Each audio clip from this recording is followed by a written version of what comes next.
A millionaire pretended to be blind and fell in love with a housekeeper who made caring gestures, thinking he couldn't see. Before we start the story, leave in the comments what city you're watching from. And at the end, don't forget to rate this story from 0 to 10. Enjoy the story. 3 days passed from the moment Nathan Caldwell, CEO of Caldwell Industries, had a car accident on the way to the office until he finally opened his eyes in the hospital. Everything around him was calm, except for the unease of the doctors and family. They expected reports of pain, confusion, fear, but Nathan did not say a word. He only lifted his hand to his face and murmured that he couldn't see anything. Immediately, the medical team began a series of tests. Flashlights in front of his eyes, repeated movements, quick questions. Nothing seemed to trigger a reaction. The diagnosis came with a cautious tone. Temporary loss of vision? Possibly reversible, but with no guarantees. Nathan truly could not see. The darkness was total while he remained hospitalized. But everything changed the day he was discharged. On the way back home, during the silent drive along the road, his sight began to return as if a curtain were being pulled. First shadows, then shapes, and finally complete clarity. He could see again. And that was exactly when an unexpected idea came. In the last few months, something strange had been happening inside Caldwell Industries. Documents disappeared, decisions were made without his knowledge, and meetings appeared out of nowhere, always with uncomfortable looks when he entered the room. Nathan felt something was wrong, but he never got proof. When he realized his sight had returned, everything made sense in his mind. If no one knew about the recovery, if everyone kept believing he was vulnerable, maybe he would finally discover who was trying to harm him. So, still in the car seat, he decided to keep absolute silence. He would pretend to remain blind. He would use silence as a shield. He would turn that supposed weakness into the key to reveal who was loyal and who planned to bring him down. And that's exactly what he did. 2 weeks later, Nathan returned to the office wearing dark glasses and holding a cane. He walked slowly through the halls, tapping the cane on the floor as if he were mapping the way. Employees stopped to look at him with pity. Some whispered, others looked away. But Nathan saw everything. He saw the accountant hide a folder when he walked past accounting. He saw the security guard whispering on the phone and hanging up quickly when he noticed Nathan's presence. He saw the secretary switch screens on the computer with a nervous click. And most of all, he saw Brandon, his best friend and partner, and Vanessa, his fiancée, exchanging looks in a way that wasn't normal between in-laws. Nathan pretended not to notice. He sat in the office chair, adjusted his dark glasses, and asked for coffee. Vanessa brought the cup with a smile that was a little too sweet. Brandon stood beside her, his hand brushing her arm for too long. Nathan drank the coffee in silence and thought he might have made the right choice. The Caldwell mansion felt far too empty after Nathan's wife died. His 6-year-old daughter Sophie spent most of her time with a nanny in her room. Nathan barely showed up there, always working late. The house was big, quiet, and cold. That's why the housekeeper suggested hiring someone to help with cleaning and organization. Someone who would live there and take care of everything while Nathan recovered from the accident. After all, a blind man needed help, right? Emma Garcia appeared at the mansion door on a Monday morning. 25 years old, a single mother of a 4-year-old boy named Lucas, desperately needing a job and a place to live. The housekeeper interviewed her, approved her on the spot, and explained the situation. The boss had gone blind after an accident. They needed someone discreet, efficient, and who wouldn't ask questions. Emma accepted without hesitation. On the first day, she saw Nathan for the first time. He came down the stairs slowly, wearing dark glasses, his hands sliding along the railing. Emma was in the hall arranging flowers in a vase. She stopped what she was doing and watched. He was handsome, very handsome. Dark hair a little messy, a strong jaw, broad shoulders under a white shirt. Emma felt her heart make a strange jump in her chest. She swallowed hard and went back to the flowers, pretending she wasn't looking. Nathan walked past her without saying anything. No good morning, no nod. He just headed toward the kitchen, the cane tapping on the marble floor. Emma bit her lip. Okay, he was handsome, but he was cold too. In the following days, Emma settled into a routine. She woke up early, made Nathan's coffee, cleaned the house, and made sure everything was in the right place. Lucas stayed playing in the small back room, very quiet, just as she had asked. The boss did not like noise. Emma crossed paths with Nathan in the hallways. Sometimes he asked for something. Other times he just walked past her in silence. But Emma always felt that tightness in her chest when she saw him. It was strange. She barely knew the man, but there was something about him that drew her in.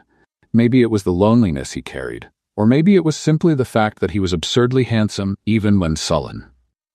One afternoon, Emma was cleaning the living room when she heard voices coming from Nathan's office.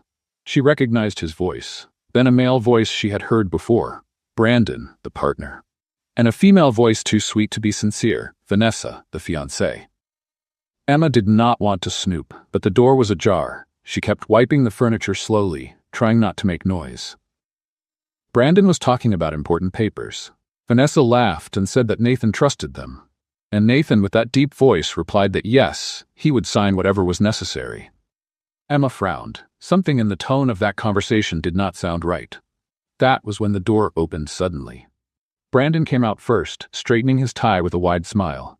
Vanessa came right behind, her lipstick smudged, her hair slightly messy. Emma lowered her head and pretended to be focused on cleaning.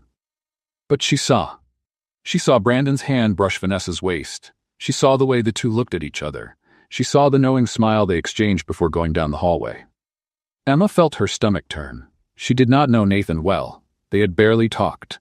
But something in her screamed that this was wrong, that those two were doing something behind his back.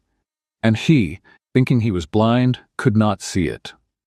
Emma squeezed the cleaning cloth in her hands. She did not know what to do. She did not know if she should get involved. After all, she was just the housekeeper. Nobody cared what she thought, but she could not get that scene out of her head. That night, after putting Lucas to sleep, Emma sat in the kitchen of the small back room, staring at nothing, thinking about Nathan, thinking about those two, thinking about the way Vanessa had come out of the office. She needed to find out what was happening. The next morning, Emma woke up with Lucas jumping on her bed. The boy was hungry and wanted pancakes. Emma looked at the clock and jumped up. She was late. She ran to the mansion's main kitchen, with Lucas clinging to her leg like a koala. She needed to make Nathan's breakfast before he came downstairs. The boss liked strong coffee, toast, and fruit. Nothing very complicated, but it had to be ready at 7 o'clock sharp. Emma turned on the coffee maker and started slicing strawberries at an impressive speed. Lucas sat on the floor playing with a toy car, making engine sounds with his mouth. Emma looked at him and whispered, "Son, remember our deal?" Silence when the boss shows up. Lucas nodded but kept making car crash noises.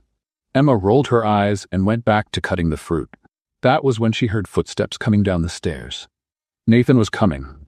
She picked Lucas up, ran to the small back room, and closed the door.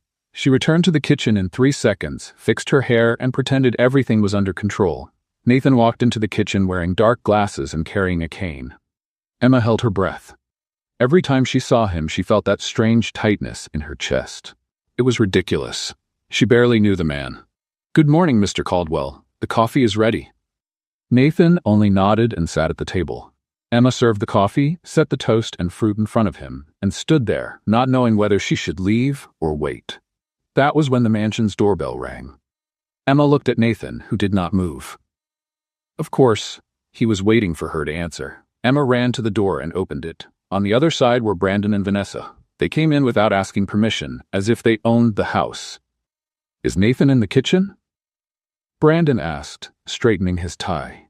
"Yes, he is having breakfast." Brandon and Vanessa headed that way. Emma stood still in the hall, biting her lip. Something in her told her not to leave those two alone with Nathan. So she did the only thing she could think of.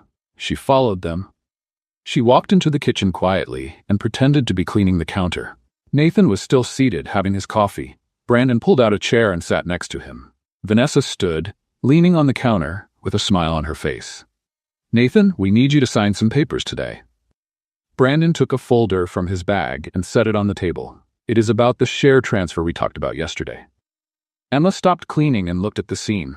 Nathan took the pen Brandon offered and held the papers, but he didn't sign. He stayed there with the pen in his hand, as if he were thinking. "You trust us, don't you?" Vanessa asked, her voice too sweet. "Of course I trust you," Nathan answered. Emma felt her stomach turn again. Something was wrong there. Very wrong. She looked at the papers on the table, at the pen in Nathan's hand, at Brandon and Vanessa's smile. And that was when she realized They were taking advantage of the fact that Nathan couldn't see to make him sign something he shouldn't. Emma's heart started to beat fast. She needed to do something. But what? Scream? Grab the papers from the table? That would get her fired on the spot. That was when she had a crazy idea. Emma picked up the hot coffee pot on the counter, took 2 steps toward the table, and without thinking much, poured the coffee over the papers. Everything happened fast. The dark liquid spread across the table, soaking the documents. Brandon jumped up, shouting. Vanessa let out a curse. Nathan stood still, mouth open. I'm sorry! I'm sorry! I tripped. Emma shouted, pretending despair. My God, what a horrible thing! Let me clean it! She grabbed a cloth and started wiping over the papers, spreading the coffee even more and destroying any chance of saving those documents. Are you stupid or what? Vanessa shouted, her eyes red with anger. Look what you did. It wasn't on purpose, I swear. Emma kept scrubbing the cloth, making sure none of that could be read. Brandon looked at the soaked papers and then at Nathan. We'll have to bring another copy. This one won't work anymore. Nathan stayed silent. He only took off his dark glasses for a second, cleaned the lenses, and put them back on. Emma thought she saw a slight smile at the corner of his mouth, but she wasn't sure. Brandon and Vanessa left the kitchen furious. Emma heard the front door slam. She stayed there, still, with the cloth in her hand, waiting to be fired. But Nathan just got up from the chair, picked up the cane, and left the kitchen without saying a word. Emma took a deep breath. She had managed to stop him from signing those papers. But now she needed to find out what exactly was written on them. The next day, Emma was cleaning the living room when the mansion's phone rang. She answered. It was Nathan's secretary. He wanted to speak to her in his office.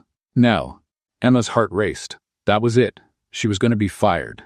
She went up the stairs slowly, rehearsing excuses in her head. She knocked on the office door. You may come in. Emma opened the door. Nathan was sitting behind the desk, wearing dark glasses, his hands folded in front of him. Emma swallowed hard. You spilled coffee on my documents yesterday. It wasn't on purpose, sir. I tripped. Nathan was silent for a few seconds. Then he spoke. I want to offer you a new job. Emma blinked. What? I need someone to live here in the mansion full-time. Someone to take care of the house, prepare meals, help with my daughter. Do you accept? Emma couldn't believe what she was hearing. He wasn't going to fire her. He was offering a better job. Yes, of course I accept. Great, but there's one condition. Nathan tilted his head. I heard you have a son. I do. He is 4 years old. Then here's the rule. The boy can live here, but I don't want to see or hear him around the house. No noise, no mess. He needs to be invisible while I'm around. Can you guarantee that? Emma felt a stab in her chest. It was a hard condition, but she had no choice. Yes, sir, I can. Great. You can move in tomorrow. Emma left the office still in disbelief. She had gotten a better job and a real home for her and Lucas, but the condition Nathan had set hurt. To make her son invisible, as if he didn't exist. That night, Emma knelt in front of Lucas and explained the situation. Son, we are going to live here for real now, but the boss doesn't like noise, so you will have to be very quiet when he is around. Like a silent ninja. Can you do that? Lucas made a serious face and nodded. I can, Mom. I will be the quietest ninja in the world. Emma hugged her son and felt her eyes sting. Everything was going to work out. It had to, because now she wasn't there just to work. She was there to protect Nathan from those 2 traitors, even if he never knew it. The next morning, Emma woke up to Lucas already dressed and ready for the day. The boy had put a black scarf around his neck and was walking on tiptoe through the house. What are you doing, son? Training to be a ninja, Mom, Lucas whispered, striking a fighting pose. I'll be so quiet that not even the ants will hear me.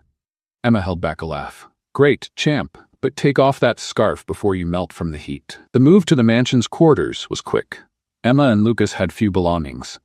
2 suitcases of clothes, a few toys, and a framed photo of Emma's grandmother. She put everything away in the room Nathan had set aside for them. It was 3 times bigger than the apartment where they used to live.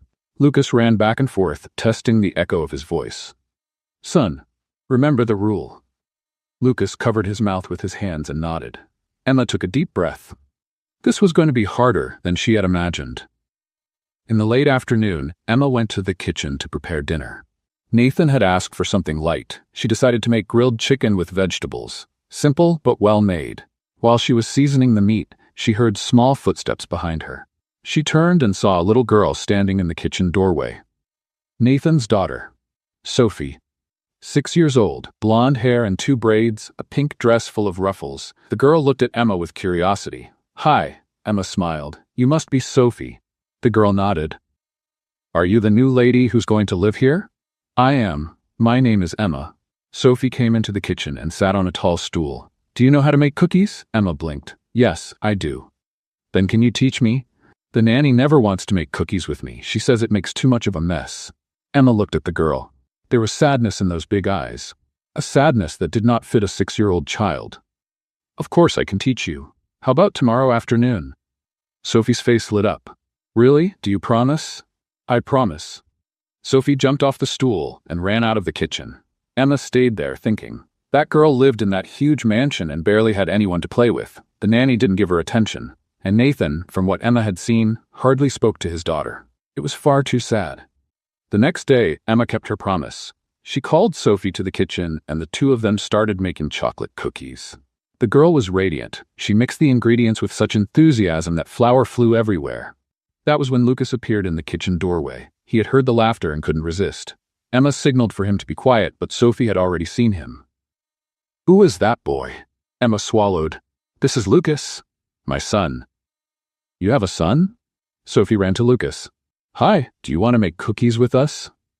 Lucas looked at Emma, who nodded. The two of them started to play, while Emma finished baking the cookies. Sophie laughed so much that Emma was afraid Nathan would hear. But he was in the office, locked in meetings all day.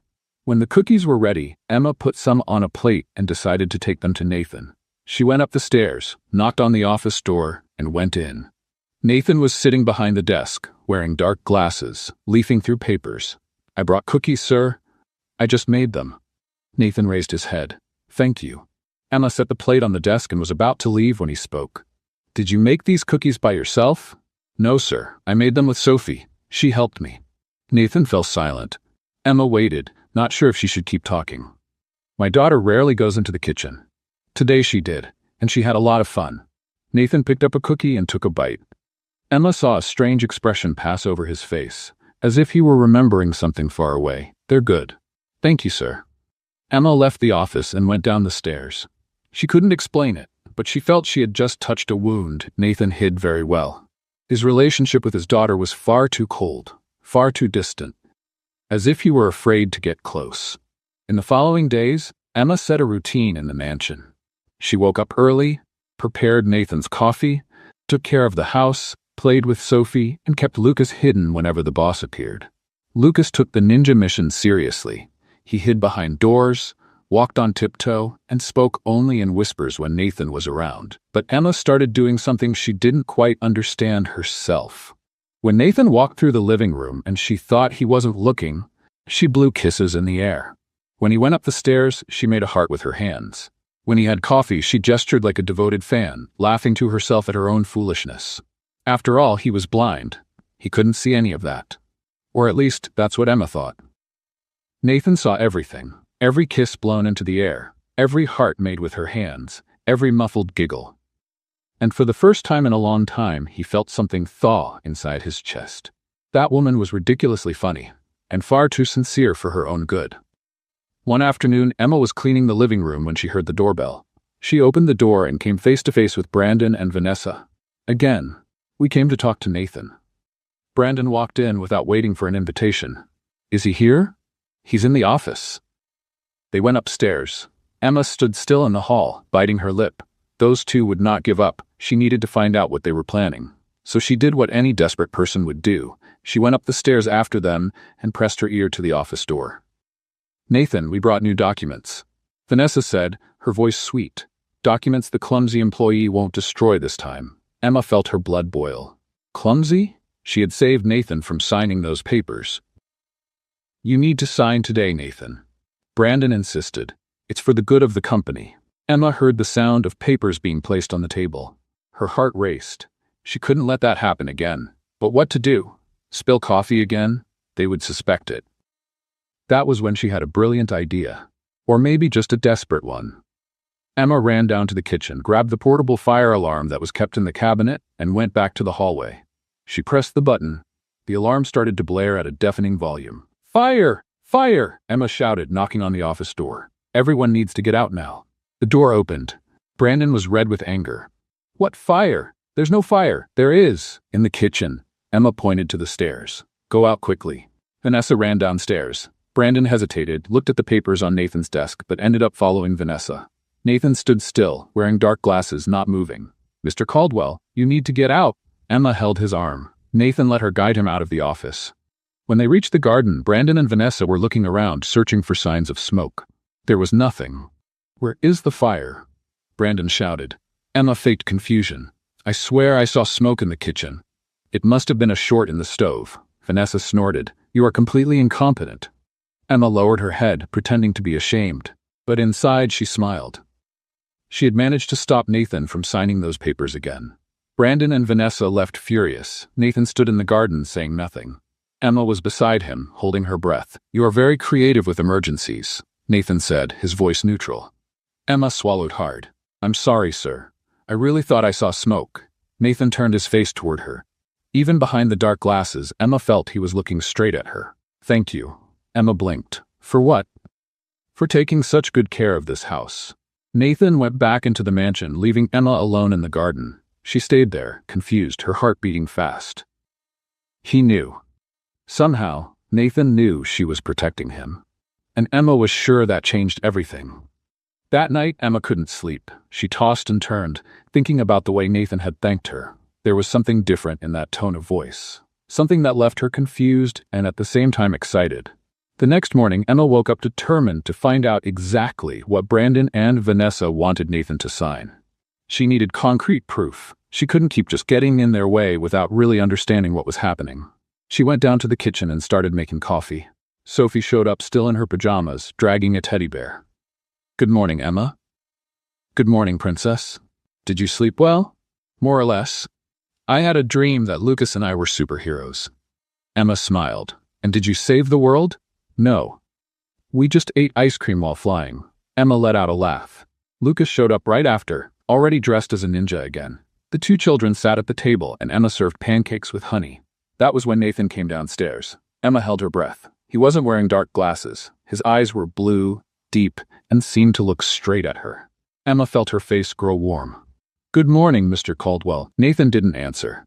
He just looked at the table where Sophie and Lucas were eating together, laughing. His face grew serious. Emma, may I speak with you? Of course. Nathan left the kitchen. Emma followed, her heart tight. He was going to scold her for letting Lucas appear. She had broken the rule. Nathan stopped in the hallway and turned to her. I said I didn't want to see the boy around the house. Emma lowered her head. I know, sir. I'm sorry. He was hungry, and I ended up letting him have breakfast with Sophie. It won't happen again. Nathan was silent for a few seconds. Then he sighed. Actually, maybe I was too hard with that rule. Emma lifted her head, surprised. What? Sophie seems happier with another child around. Emma blinked. She didn't know what to say. Nathan was backing down? That was unexpected. So Lucas can stay with Sophie? He can, but only when I'm not working. Nathan straightened his tie. And you're still responsible for making sure they don't make a mess.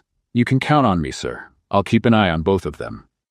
Nathan waved and went back to the office. Emma stood still in the hallway, still processing what had happened. He had just allowed Lucas to play with Sophie. That was a miracle. Or maybe Nathan was starting to change. In the afternoon, Emma decided she needed to investigate. She waited for Nathan to leave for a meeting at the company and went to his office. The door was unlocked. She went in, her heart beating fast. The desk was organized, papers stacked, pens aligned, laptop closed. Emma looked around, searching for anything that could give clues about what Brandon and Vanessa wanted. She opened a drawer. Nothing but old documents. She opened another. More papers. That was when she saw a folder marked with a yellow post-it. Stock transfer. Urgent. Emma picked up the folder and opened it. Inside there was a contract. She began to read, but the legal language was too complicated. Words like assignment of rights and transfer of corporate control jumped off the page.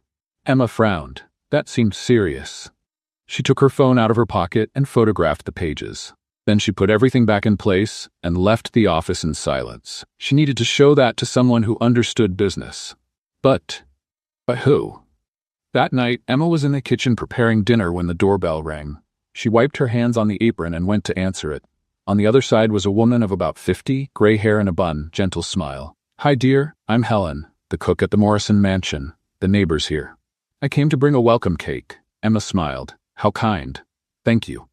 Would you like to come in? Helen came in and they went to the kitchen. Emma served coffee and cut the cake. Helen started talking about the neighborhood, about how she had worked for the Morrisons for 15 years, about how she had known Nathan since before his wife passed away. Emma stopped chewing. His wife passed away? Yes, dear, about 3 years ago. It was very sad. Nathan was completely lost, and little Sophie was so young. Emma felt her chest tighten. That explained a lot. His coldness, the distance from his daughter. He was hurting and did not know how to deal with it. Helen kept talking. And now with this accident that left him blind, it must be even harder. Emma bit her lip. She wanted to say that Nathan was not really blind, but held her tongue. She could not trust anyone yet. After Helen left, Emma went upstairs to put Lucas and Sophie to bed. The 2 children were in Sophie's room, drawing. Emma sat on the bed and watched. Lucas had drawn a superhero with a cape. Sophie had drawn a family, father, mother, and 2 children. Emma felt her eyes sting. That little girl needed so much attention, affection, someone to play with her. The next morning, Emma decided to do something bold. She prepared the coffee, but instead of leaving it on the table and leaving, she stayed there when Nathan came down. Mr. Caldwell, may I ask you something? Nathan sat down and picked up the cup. You may. Why don't you spend more time with Sophie? Nathan froze, the cup in the air. That question is outside the scope of your job. I know. Emma crossed her arms. But Sophie is an amazing girl and she misses her father. You don't know what you're talking about. I do. Emma took a step forward. I know you lost your wife. I know it must be hard, but it is not Sophie's fault. She just wants her father to pay attention to her. Nathan stood up abruptly. Be careful with what you say. Emma did not step back. Or what? Are you going to fire me? Then fire me. But before I leave, I'm going to say something. That little girl needs you. And you need her too, you just don't want to admit it. Nathan was silent. Emma waited, her heart out of rhythm. She had crossed the line, she knew it. But she could not stay quiet seeing that situation. Leave the kitchen, Nathan said, his voice low. Emma obeyed. She went up to the room, sat on the bed, and waited to be called to hear that she was fired. But the call did not come. Hours later, Emma was in the garden with Lucas and Sophie when she saw Nathan leaving the mansion. He walked to where the children were playing, stopped, and stood there, just watching. Sophie ran to him. Daddy, do you want to play with us? Nathan hesitated. Emma held her breath. Come on, think about your daughter, she murmured softly. Not now, Sophie. I have work. The girl lowered her head. Okay. Nathan went back inside. Emma felt like shouting at him, but she held back. Changes did not happen overnight. She needed to be patient. That afternoon, Emma was cleaning the living room when she heard noise upstairs. She ran up and found Lucas and Sophie in Nathan's room, looking at the photos on the shelf. Children, what are you doing here? We just wanted to see Daddy's photos. Sophie was holding a frame. Is this his mom? Emma picked up the photo. It was a younger Nathan next to a beautiful woman, smiling. The 2 looked happy. Emma felt a tightness in her chest. Let's get out of here before your father sees. Too late. Nathan was standing at the door, sunglasses on his face. Emma froze. Mr. Caldwell, I am sorry. They came in here without me seeing. Nathan walked into the room, took the photo from Sophie's hands, and looked at it. Even with the glasses, Emma was sure he was seeing. This was your mother. She was beautiful. Sophie whispered. She was. Nathan put the photo back on the shelf, and she loved you very much. Sophie hugged her father. Emma took Lucas by the hand and left the room in silence, leaving father and daughter alone. Later, Emma was in the kitchen when Nathan appeared. Thank you. Emma turned around. For what? For not giving up. Nathan tilted his head. You are too persistent for your own good. Emma smiled. It is part of the package. Nathan almost smiled back. Almost. The next morning, Emma woke up with Lucas jumping on her bed singing a song about ninjas. She looked at the clock and jumped up. She was late again. Son, you need to wake me up earlier, not when I am already late. But I tried, Mom. You were snoring very loud. Emma stopped in the middle of the room. I do not snore. You do. You sound like a bear with a sore throat. Emma rolled her eyes and ran to the kitchen. Nathan was already sitting at the table, waiting for coffee. She felt her face heat up. Good morning, sir. Sorry I am late. No problem. Emma made the coffee quickly and put toast in front of him. Nathan took one and started eating. Emma stood there, not knowing whether she should leave or stay. You watch me every morning. Nathan spoke without lifting his head. Emma choked. I do not watch you. You do. I hear your breathing. Emma felt her face burn. I am sorry. It is just that I want to make sure everything is right. Everything is right. Emma left the kitchen almost running. That man had bat hearing, or else he was lying about not seeing. Emma stopped in the hallway. No, it could not be. He had hit the cane on everything, had stumbled a few times. He really was blind. Or he was a very good actor. In the afternoon, Emma got a call. It was from a lawyer she had reached through Helen. Emma had sent the photos of the documents for him to analyze. The man asked to talk in person. Emma arranged to meet him at a cafe near the mansion. She left Lucas and Sophie with the nanny and went out. When she arrived, the lawyer was already waiting. He was a man of about 60, thick glasses, leather briefcase on the table. Miss Garcia, thank you for coming. He opened the briefcase and took out the papers Emma had photographed. These documents are very serious. What do they mean? It means that if Mr. Caldwell signs this, he will transfer control of the company to other people. Basically, he loses everything. Emma felt her stomach turn. But why would someone do this to him? Usually it is for money. The lawyer adjusted his glasses. These people must be planning to take his company and then sell it or use it for their own benefit. Emma clenched her hands. I need to stop this. The best way is to convince Mr. Caldwell not to sign. But does he trust these people? Emma bit her lip. He does. They are his best friend and his fiancée. The lawyer sighed. Then it will be hard. People like that know how to manipulate. You need concrete proof of the betrayal. How do I get that? Recordings, conversations, anything that shows their true intentions. Emma left the cafe with her head burning. She needed proof. But how to get it? She could not simply record Brandon and Vanessa without them knowing. Or could she? When she returned to the mansion, Emma went straight to her room and searched on her phone. She found a voice recording app. Perfect. The next time those two showed up, she would leave the phone recording in secret. The next morning, Emma was in the living room when the doorbell rang. She opened the door and came face to face with Vanessa. The woman walked in without greeting, her high heels hitting the marble floor. Is Nathan in? He is in the office. Vanessa went upstairs. Emma waited a few seconds and followed. She put the phone in recording mode, left it in a plant pot near the office door, and went back to the hallway, pretending to clean. Inside the office, Vanessa closed the door. Nathan was sitting behind the desk. She came closer, placed her hands on his shoulders, and began to massage. You are so tense, love. I have been working a lot. You need to trust me and Brandon more. Vanessa leaned in and whispered near his ear. We only want what is best for you. Nathan stayed silent. Vanessa kept massaging his shoulders, her voice too sweet. Those documents we brought are important. You need to sign them soon. I will analyze them calmly. But you can't even read well right now. Vanessa gave a little kiss on his neck. Let us handle this. Do you trust me? Nathan took a deep breath. I do. Vanessa smiled.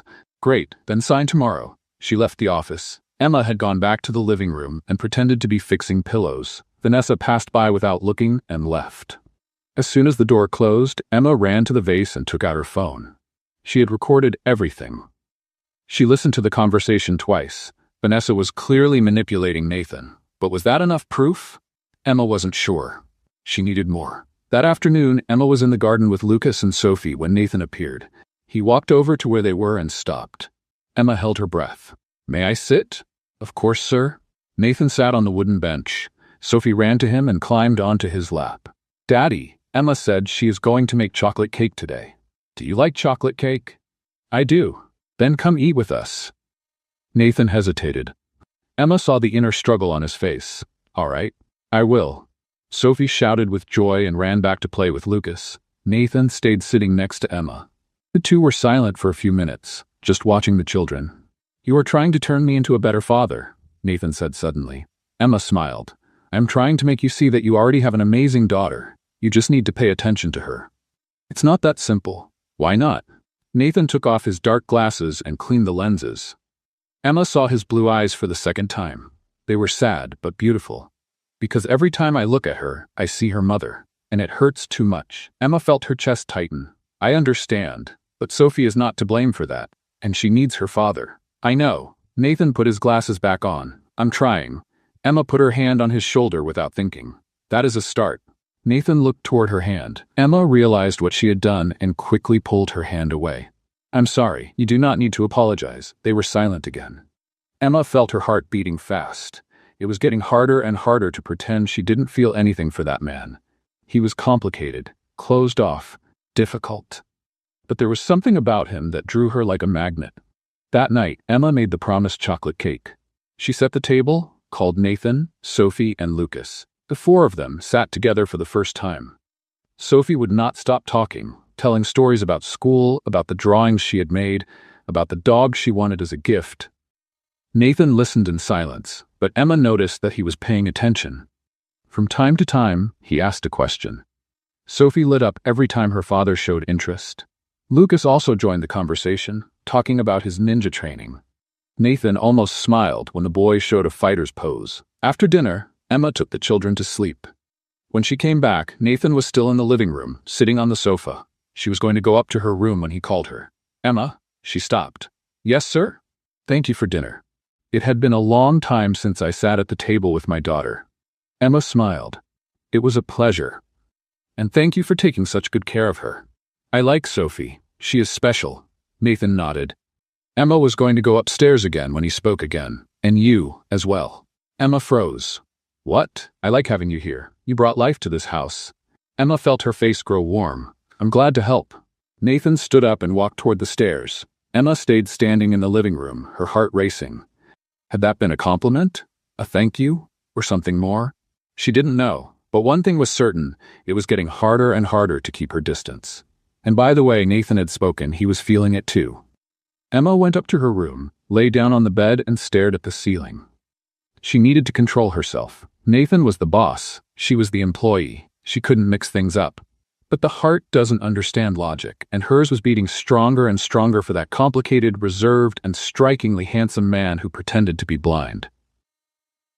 The next morning, Emma woke up to a strange noise coming from the garden. She got up still in her pajamas and looked out the window. It was Nathan. He was running after Lucas and Sophie, the children shouting with joy as they ran from him. Emma rubbed her eyes. Was she dreaming? Nathan Caldwell, the most serious man she knew, was playing tag with the children? She ran downstairs and went out to the garden. Nathan had Sophie in his arms and pretended he was going to throw her in the pool. The girl was laughing so much she could barely breathe. Lucas was jumping around, shouting for the boss to catch him too. "Good morning," Emma said, still processing the scene. Nathan turned his face toward her. "Good morning." His voice sounded different, lighter, almost cheerful. "I didn't know you woke up so early. I decided to enjoy the day." Nathan put Sophie down. "Children have a lot of energy." Emma smiled. "I have been saying that for weeks." Sophie ran to Emma. "Look, Daddy is playing with us. It's the best morning of my life." Emma felt her eyes sting. "That's wonderful, Princess." The children went back to running through the garden. Nathan stood beside Emma. The two of them watched Lucas and Sophie playing. The silence was comfortable, almost intimate. "You were right," Nathan said suddenly. "I was losing precious time with my daughter." "There is still time to make it up." "I hope so." Emma looked at him. Nathan was wearing dark glasses, but there was something different in his face, a softness that had not been there before. She felt her heart give that strange leap again. That afternoon, Emma was in the kitchen preparing lunch when she heard the doorbell. She wiped her hands and went to answer it. Brandon was at the door, alone this time. "Is Nathan here?" "He's in the office." Brandon walked in and went straight upstairs. Emma stood in the hall, her heart racing. She needed to record that conversation too. She ran to the bedroom, grabbed her phone, came back, and left the device hidden in the same flower pot. Inside the office, Brandon closed the door and sat in front of Nathan. "I brought the final documents. You need to sign today." "Today?" Nathan crossed his arms. "Why the rush?" "Because the purchase offer from Peterson Corp has a deadline. If you don't transfer the shares now, we lose the deal." Nathan was silent. Brandon went on. "Trust me, partner. This is the best for the company. I need to read the documents carefully." "You can't read," Brandon said, his voice impatient. "That's why I'm here, to help you." Nathan took a deep breath. "I'll think about it." "There is no time to think." Brandon slapped his hand on the table. "You need to sign now. I am not going to sign anything under pressure." Brandon stood up, furious. "You are being stubborn." Vanessa was right. "You have changed since that cleaning lady got here." Emma stopped breathing. Was he talking about her? "She is putting ideas in your head." Brandon pointed a finger at Nathan. "Making you distrust the people who really care about you." "Emma has nothing to do with my decisions." "Yes, she does." Brandon walked around the desk. "You need to choose." Do you trust us or her? Nathan stood up too. I will not be threatened in my own office. Leave. Brandon left, slamming the door. Emma ran to get the phone. She had recorded everything.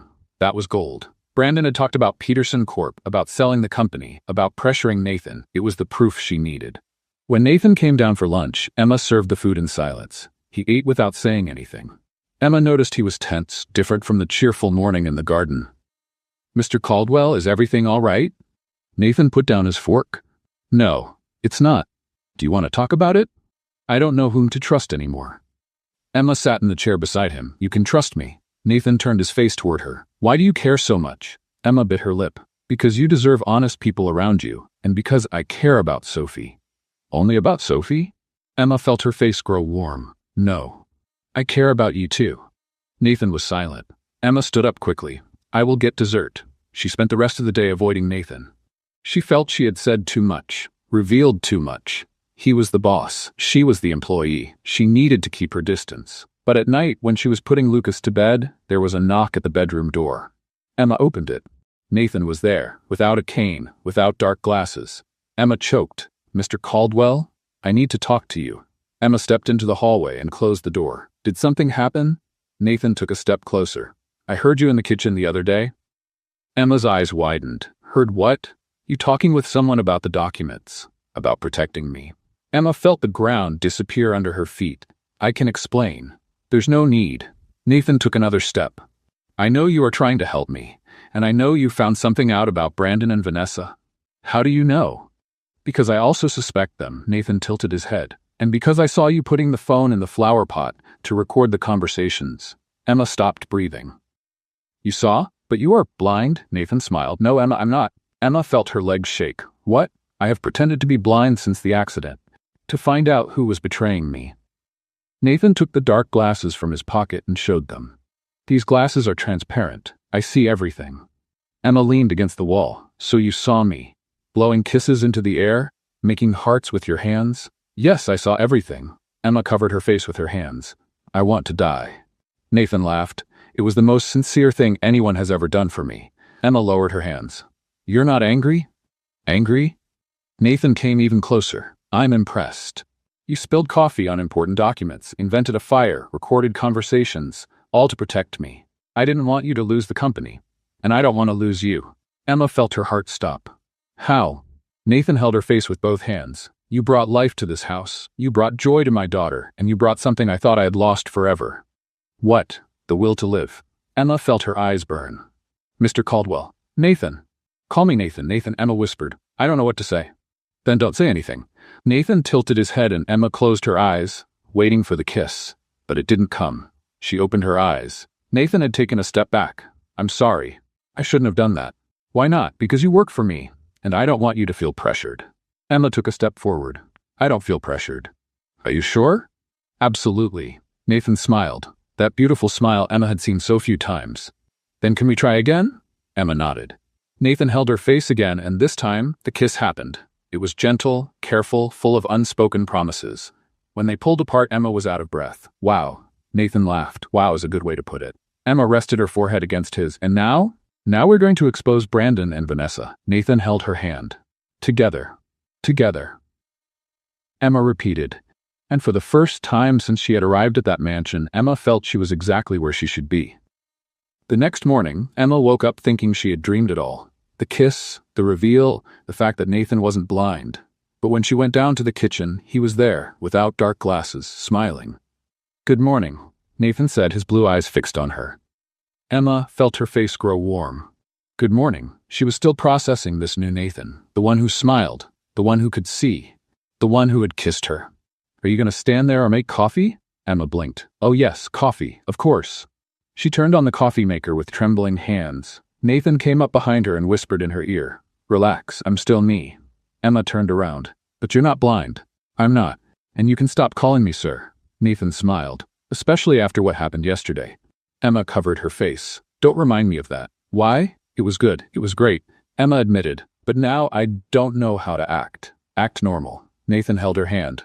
Only now I can do this. He kissed her forehead. Emma felt her heart melt. Okay. Normal. I can do that. Of course you can. Now give me that coffee before I die of thirst. Emma laughed and poured the cup. The two sat at the table. Nathan picked up her phone. Can you show me the recordings? Emma opened the app and handed over the phone. Nathan listened to everything. The conversation with Vanessa, the conversation with Brandon. When he finished, he was serious. This is enough to expose them. But I want more. More what? I want them to fully incriminate themselves. Nathan handed back the phone. I'll set a meeting today. I'll say I'm ready to sign the documents. But you're not actually going to sign, right? Of course not. Nathan smiled. But they don't know that. I'll let them feel confident. Let them reveal everything, and you will record it. Emma nodded. I'm in. Sophie and Lucas ran into the kitchen. Both stopped when they saw Nathan without dark glasses. Daddy, you took off your glasses. Sophie shouted. I did. Nathan opened his arms. Come here. Sophie jumped into his lap. Does that mean you can see again? It does. Nathan kissed her head. And the first thing I want to see clearly is you. Sophie hugged her father tightly. Emma felt her eyes burn. Lucas tugged on her sleeve. Mom, isn't the boss blind anymore? No, son, he got better. That's good. Lucas smiled. Now he can see my real ninja moves. Nathan laughed. You can show me after coffee. The children sat at the table. Emma served pancakes for everyone. While they ate, Nathan called Brandon and Vanessa. I set a meeting for today at 3 in the afternoon. Bring the documents. I'm ready to sign. Emma heard the excitement in Brandon's voice on the other end of the line. Perfect, partner. We'll be there. When Nathan hung up, Emma asked, will they believe it? They will. Nathan picked up the dark glasses and put them back on, because I'm going to keep pretending I'm blind, until the right moment. In the afternoon, Emma prepared everything. She put the phone in recording mode and hid it in 3 different places in the meeting room. One behind the plant pot, another under the table, the third inside a half-open drawer. Nathan had said to make sure nothing failed. At exactly 3, the doorbell rang. Emma opened the door. Brandon and Vanessa walked in with wide smiles. They looked like animals about to devour their prey. Nathan is waiting in the meeting room, Emma said, keeping her voice neutral. The two went in. Emma followed them and stayed near the door, pretending to arrange some books on the shelf. Nathan was sitting at the table, wearing dark glasses, the cane at his side. Partner? Brandon put the folder on the table. Today is a big day. It is. Nathan pretended to search for something in the air. Can you sit down? Vanessa sat next to Nathan and held his hand. I'm so proud of you, my love. You're doing the right thing. Emma clenched her fists. That woman was a snake. Brandon opened the folder and spread the documents on the table. Here is everything. You sign on the marked pages and that's it. The transfer of the shares will be immediate. And after that? Nathan asked. After that we sell the company to Peterson Corp., Brandon said, excited. They're offering a fortune. Vanessa nudged Brandon. He meant that we will restructure the company. No, Vanessa. Brandon laughed. You can tell the truth. He won't know anything anyway. We sell everything, take the money and disappear. Emma's eyes widened. They were confessing everything right there in front of Nathan, thinking he understood nothing. Nathan kept up the act. And how much will I receive? You? Brandon let out a laugh. Nothing, partner. You are transferring everything to me and Vanessa. Remember? But I thought you were my friends. Friends? Vanessa let go of Nathan's hand. Please. I only got engaged to you for the money. Do you really think I would marry a depressed and blind widower? Emma felt her blood boil. She wanted to run over there and pull that woman out of the chair. Nathan tilted his head. So you deceived me all this time? We did. Brandon patted him on the back. But relax. You will keep receiving an allowance. It's not much, but you can get by. Vanessa laughed. And I will finally be able to be with Brandon without having to pretend that I love you. The two kissed right there, in front of Nathan. Emma couldn't stand it anymore. She took a step forward, ready to yell at them both. But Nathan raised his hand, signaling for her to wait. So you are together? Nathan asked, his voice still calm. For 2 years, Brandon answered. Since before your accident. Actually, we planned the accident. Emma covered her mouth. They had planned it? Nathan clenched his fists under the table. What do you mean you planned it? It was simple. Brandon shrugged. I knew you were going to that meeting that day. I paid a guy to cut the brakes of your car. You were lucky to survive. Vanessa laughed. We thought you would die. Then we would inherit everything. But you survived and pretended you were blind, which ended up being better. Because now you're going to sign everything thinking you are doing the right thing. Nathan took off his dark glasses slowly. Do you know what's funny? What? Brandon asked. I was never blind. Vanessa froze. How? I pretended. Nathan stood up. To find out exactly what you were doing, and you just confessed everything. Brandon went pale. You are lying. I'm not. Nathan pointed to the 3 hidden cell phones, and everything was recorded. Brandon ran to the vase and grabbed one of the phones. The screen showed the recording in progress. He threw the device on the floor. It doesn't matter. You have no way to prove anything. Yes, I do. Nathan picked up his own phone and showed it. I was recording too. And I sent a copy to my lawyer 5 minutes ago. Vanessa stood up, shaking. Nathan, we can explain. No need to explain. Nathan crossed his arms. You tried to kill me. You tried to steal my company. You lied to me for years, and I heard every word. Brandon took a step forward. You are not going to do anything.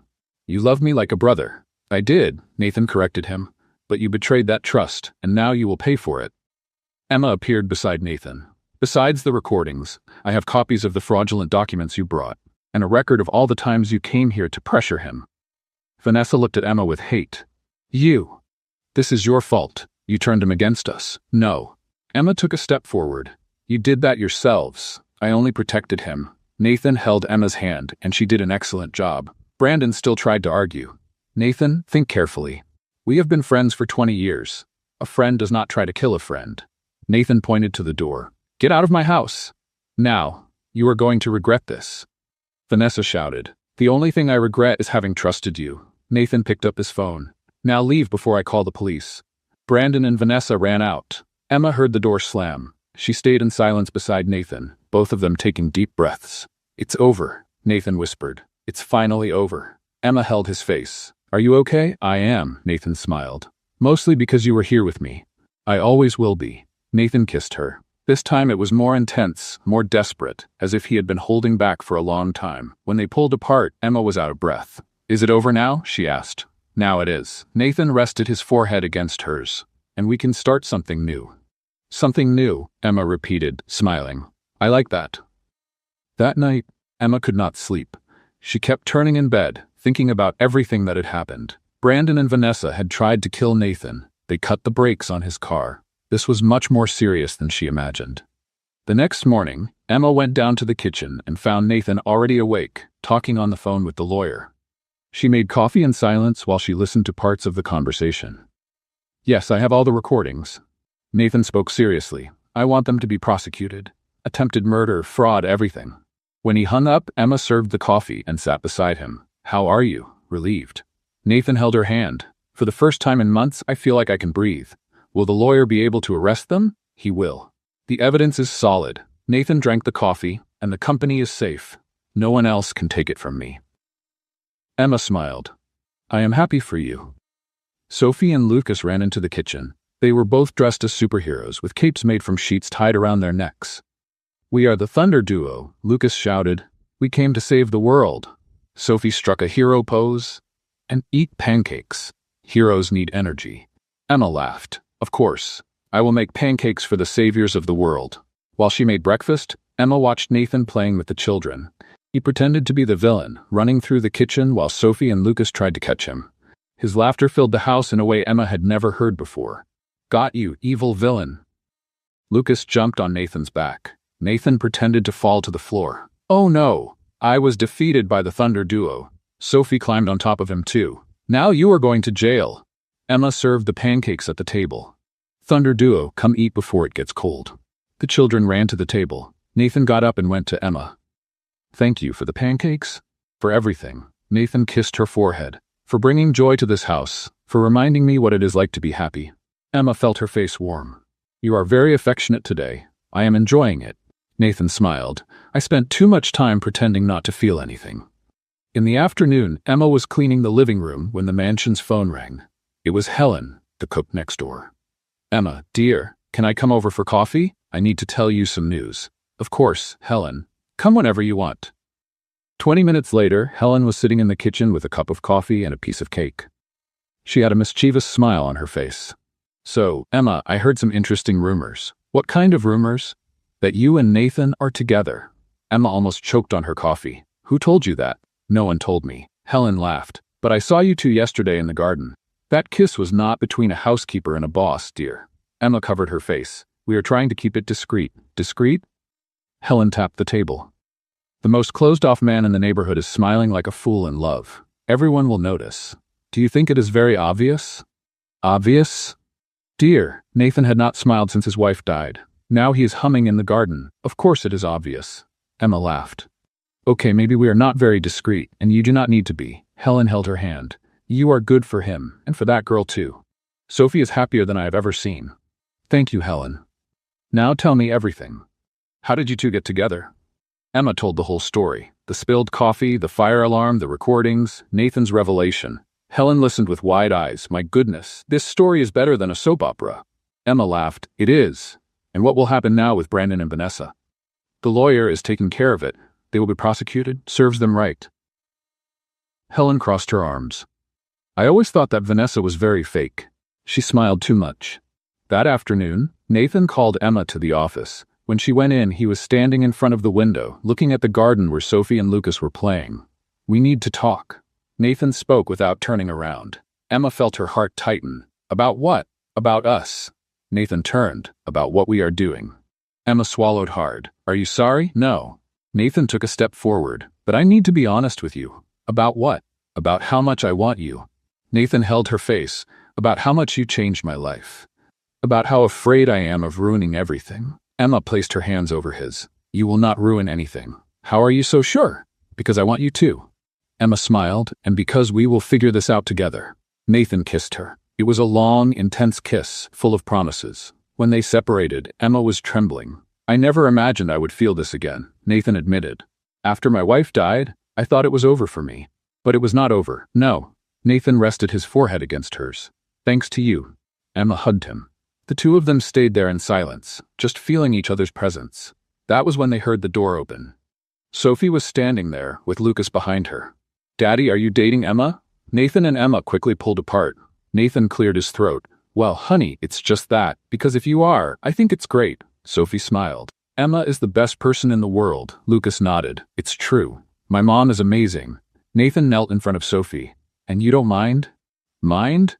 Sophie hugged her father. I always wanted a mom again, and Emma is perfect. Emma felt her eyes burn.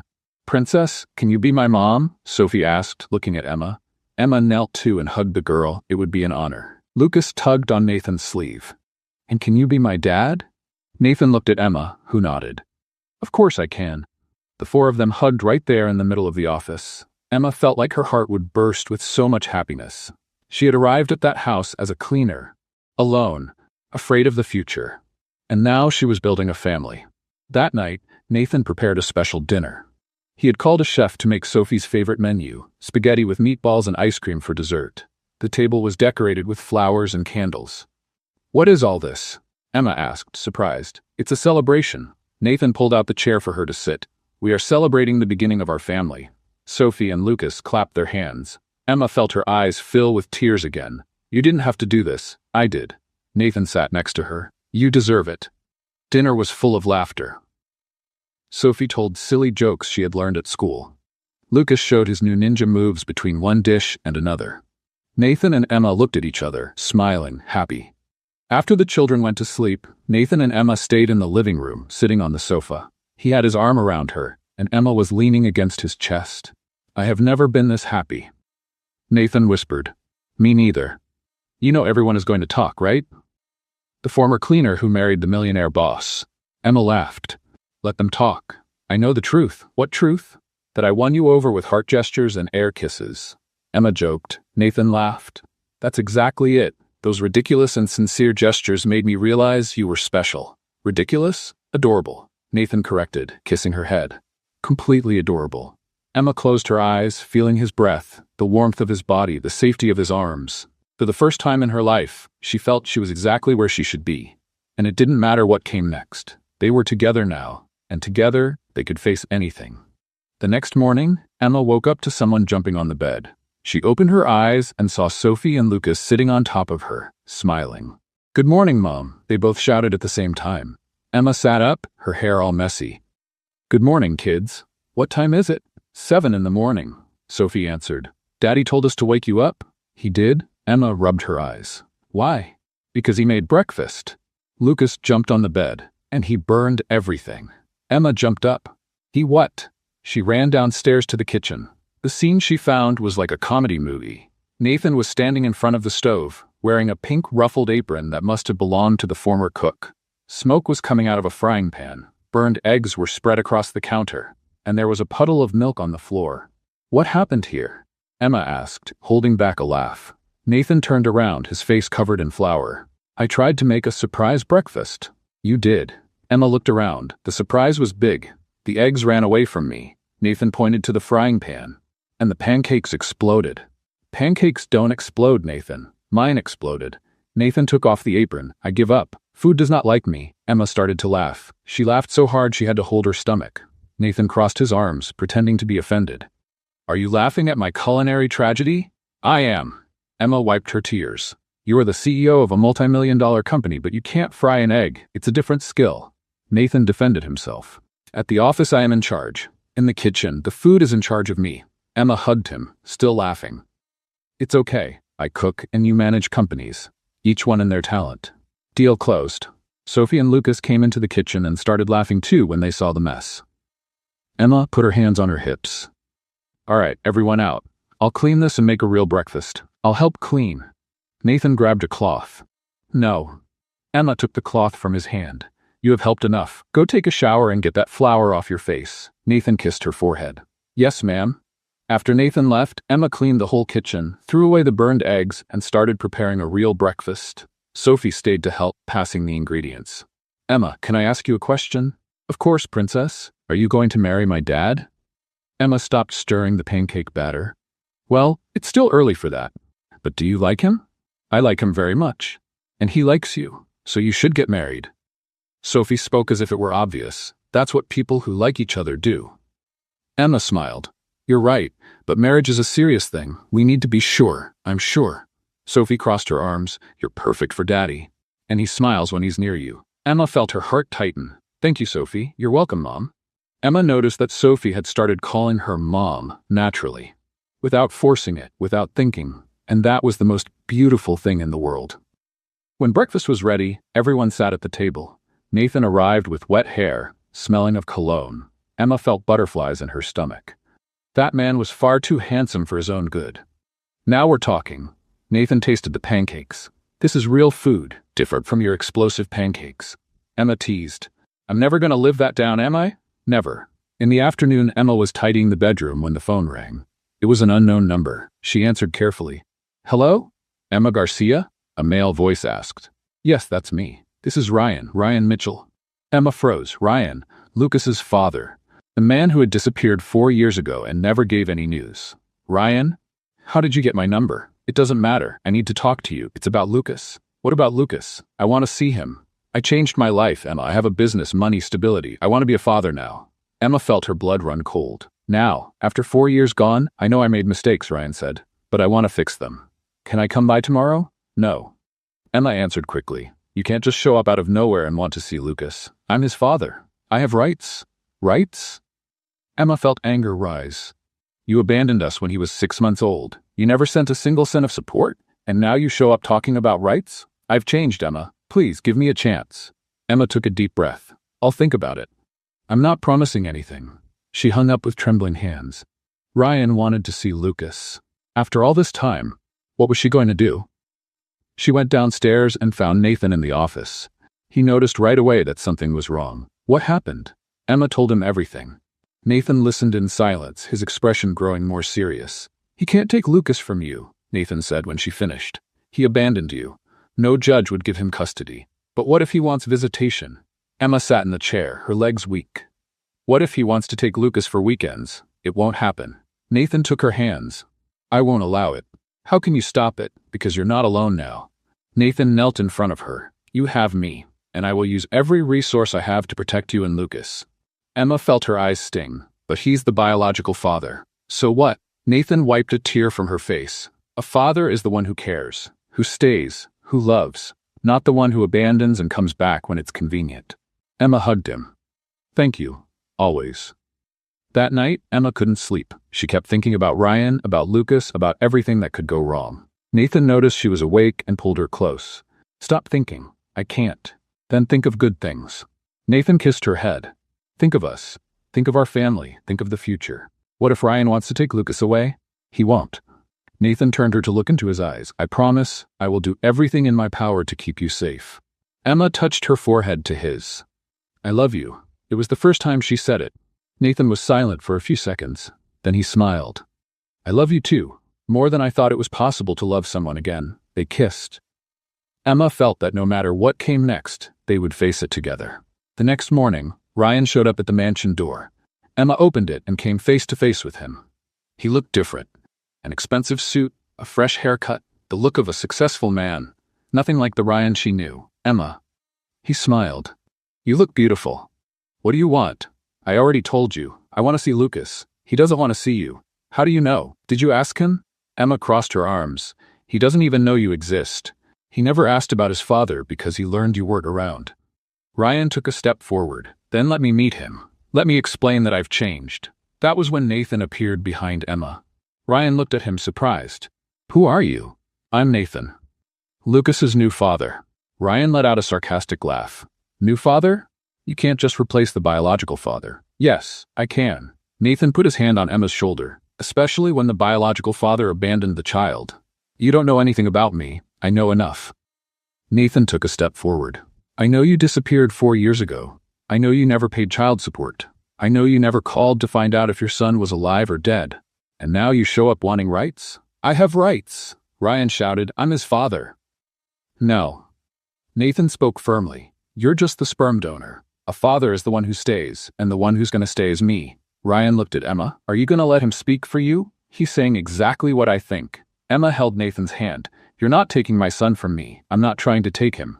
Ryan changed his tone. I just want to meet him, be part of his life. Too late, Emma replied. You had 4 years to do that. Now he has a family. And you're not part of it. You're going to regret this. Ryan threatened. I'll go to court. I'll fight for my rights. Do that. Nathan crossed his arms. My lawyers will love this case. Ryan left furious. Emma closed the door and leaned against it, trembling. Nathan hugged her. It's okay. He won't get anything. What if he does? He won't. Nathan held her face. I promise. Emma wanted to believe it. She needed to believe it, because the idea of losing Lucas was unbearable, and she would do everything to make sure that didn't happen. In the following days, Emma was tense. Every time the phone rang or the doorbell sounded, her heart raced. She thought it was Ryan coming back. Or worse, a court officer with custody papers. Nathan noticed and did everything he could to distract her. He took everyone to the park, to the movies for ice cream. But Emma couldn't fully relax. One afternoon, she was in the kitchen, making cookies with Sophie, when Helen came by to visit. The neighbor walked in carrying an apple pie and sat at the table. Emma, dear, you look like you haven't slept in days. It's just that I'm worried about something. About Ryan? Emma almost dropped the bowl. How do you know?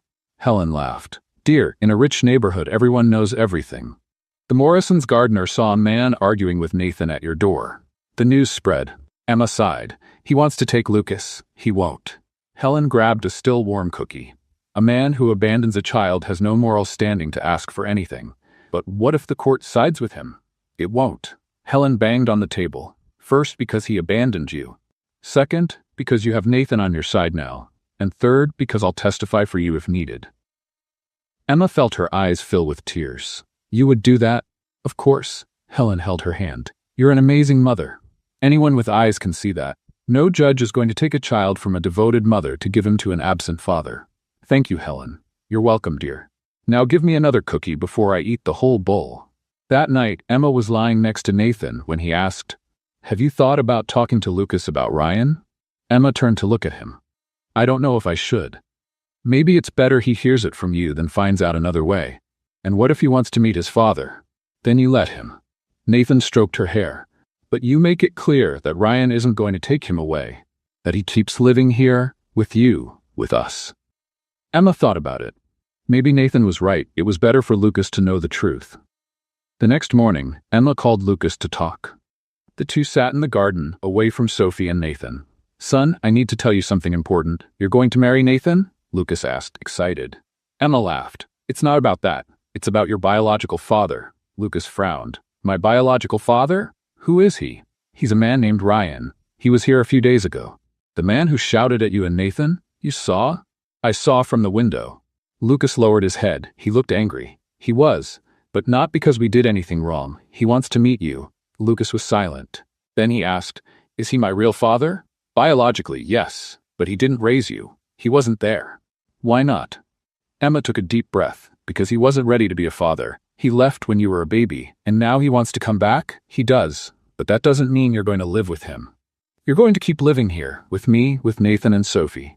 Lucas looked at the mansion. "Nathan is more my father than that, Ryan." Emma felt her heart tighten. "Why?" "Because Nathan plays with me. He teaches me things. He makes me feel safe." Lucas looked at Emma. "Ryan only makes me feel scared." Emma hugged her son. "You don't have to be afraid. I won't let anything happen to you. Promise?" "I promise." Lucas hugged her back. "I love you, Mom. I love you too, son." When they went back inside, Nathan was waiting. Emma told him what Lucas had said. Nathan smiled. "That boy is smart." "He is." Emma rested her head on his shoulder. "And he's lucky to have you. We're lucky to have each other." 2 days later, Nathan's lawyer called. Ryan had filed a request for visitation in court. Emma felt her world collapse. "What do we do now?" she asked, trembling. "We go to the hearing." Nathan held her hands, "And we show the judge that Lucas is better here. And if it is not enough, it will be." Nathan kissed her forehead. "Trust me." The hearing was set for a week later. Emma spent those days preparing documents, gathering photos, proving that she had always taken care of Lucas on her own. Nathan hired the best lawyer in the city. On the day of the hearing, Emma was so nervous she could barely speak. She entered the courtroom with Nathan at her side. Ryan was already there, seated with his lawyer. He looked at Emma and smiled, a smile that was too confident. The judge entered and everyone stood. She was a woman of about 50, gray hair, serious expression. She read the case and called Ryan first.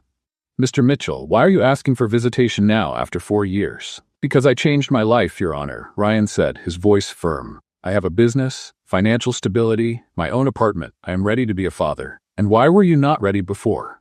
"I was young, immature, but I matured, and now I want to be part of my son's life." Ryan's lawyer presented documents proving his financial situation. Emma felt her stomach turn.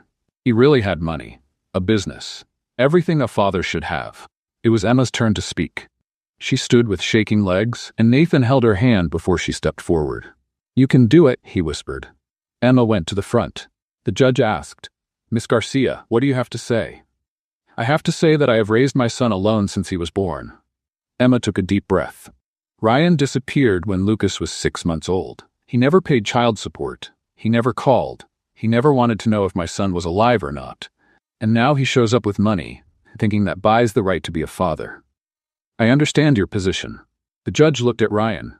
"But Mr. Mitchell has the legal right to meet his son." Emma felt tears rise. "But Lucas does not want to meet him. He is afraid."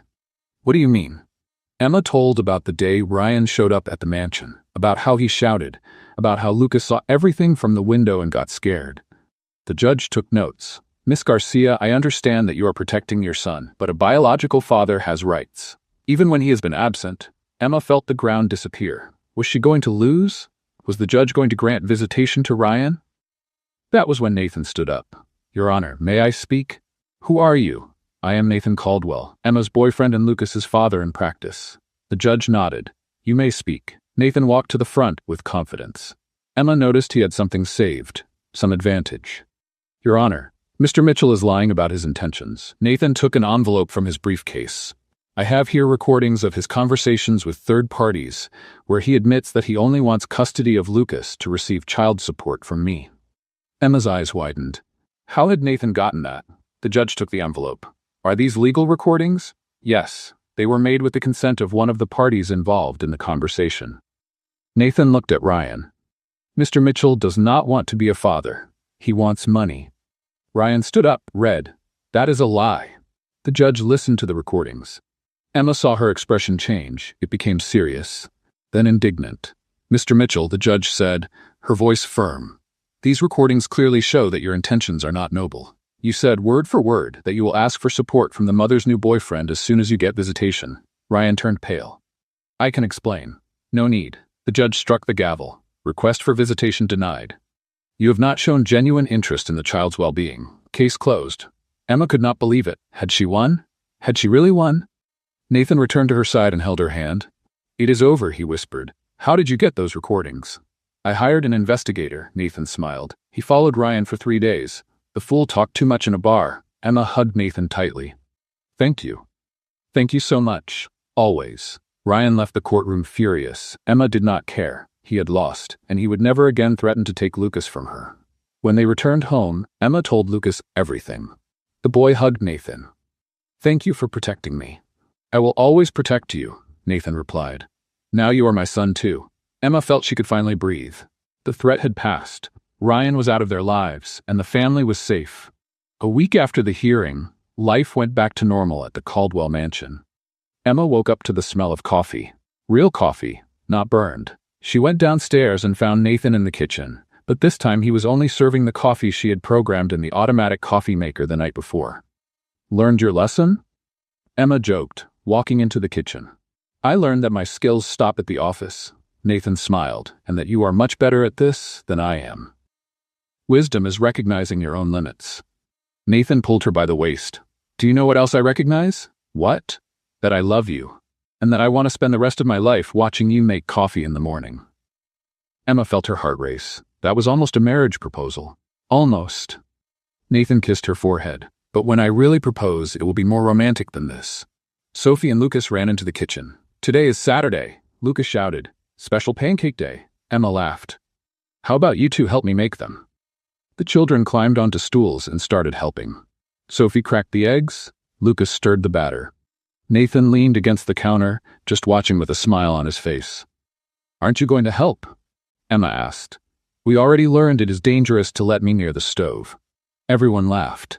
Emma realized how perfect that moment was. Simple, but perfect. A real family.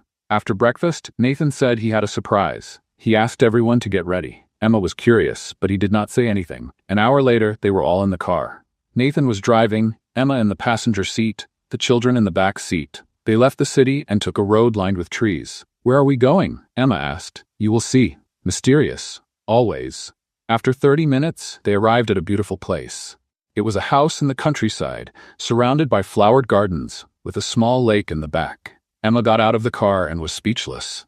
Nathan, this place is incredible. It is ours, Nathan answered. Emma turned. What do you mean it is ours? I bought it last week. Nathan held her hand. I thought it would be good to have a place for us to come on weekends. Away from the city, away from everything, just the four of us. Emma felt her eyes fill with tears. You bought a house for our family? I did. It is small, it has only 3 bedrooms, but it is perfect for us. Sophie and Lucas ran inside. Emma and Nathan followed slowly, holding hands. The house was rustic on the outside, but cozy on the inside. It had a fireplace in the living room, a large kitchen, big windows with a view of the lake. It is perfect. Emma whispered, completely perfect. Nathan hugged her from behind. I knew you would like it. They spent the whole day there. The children played in the garden. Nathan taught Lucas to fish in the lake. Emma and Sophie made cookies in the new kitchen. It was a real family day. At night, after the children fell asleep, Nathan and Emma stayed on the porch looking at the stars. He had brought blankets and hot chocolate. The two of them stayed there, cuddled in silence. Thank you, Emma said suddenly. For what? For everything. For giving me a family. For protecting Lucas. For loving us the way we are. Nathan turned her face to look into his eyes. I am the one who should thank you. You brought me back to life. You reminded me what it is like to be happy. They kissed. Long, tender, full of promises. When they returned to the mansion on Sunday night, Emma felt lighter. She felt that everything had fallen into place. Ryan's threat had passed. Brandon and Vanessa were being prosecuted. And she had a real family. The next morning, Emma woke up and Nathan was not in bed.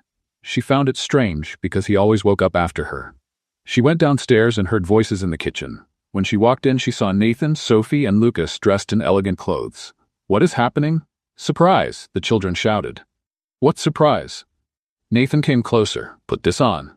He handed her a box, and meet us in the living room in 15 minutes. Emma opened the box. Inside was a beautiful wine-colored dress, simple but elegant. She looked at Nathan, confused. Just put it on. He smiled. You will understand. Emma went upstairs, took a quick shower, and put on the dress. It fit perfectly. She fixed her hair, put on lipstick, and went downstairs. The living room was decorated with flowers. Helen was there, along with Nathan's lawyer and a few other people. Emma did not know.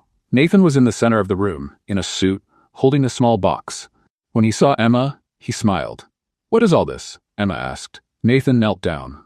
Emma covered her mouth. Emma Garcia, since the day you came into my life, everything changed. You brought joy to this house.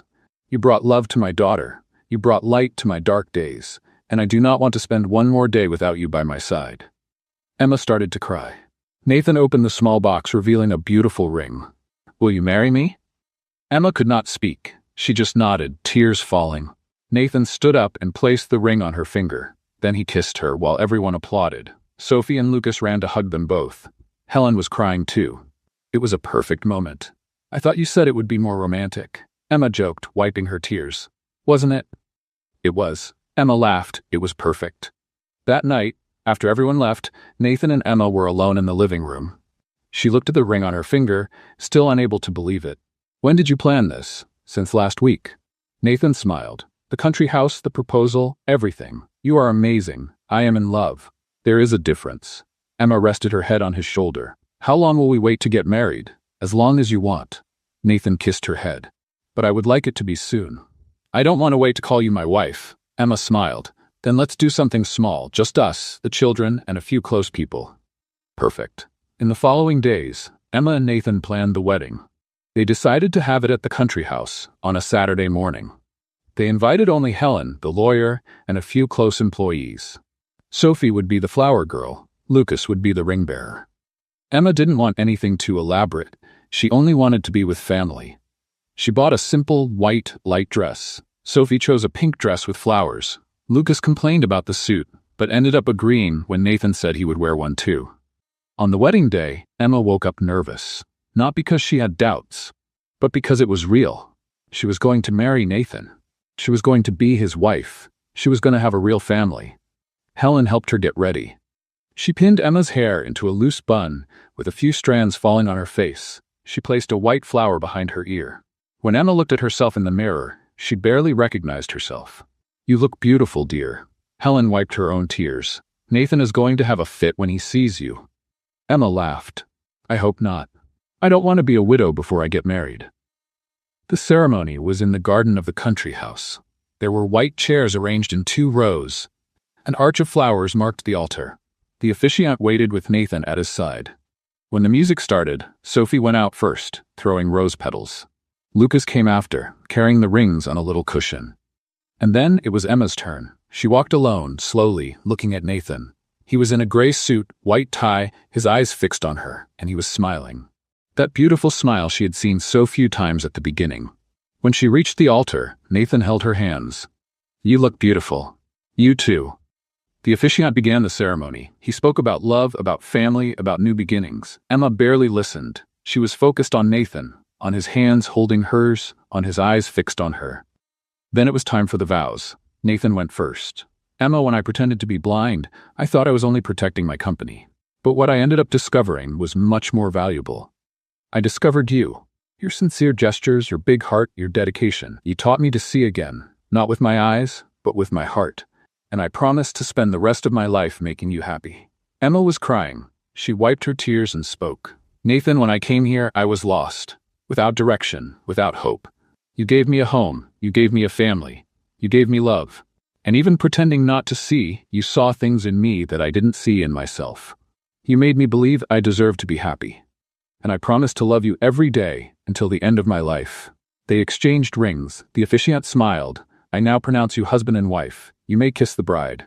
Nathan pulled Emma in and kissed her. It was a long, emotional kiss while everyone clapped. Sophie and Lucas ran to hug them both. Now we are a real family. Sophie shouted, we always were. Nathan answered, hugging them all, we always were. A year later, the Caldwell mansion was completely different. The walls that used to be white and cold now had family photos everywhere.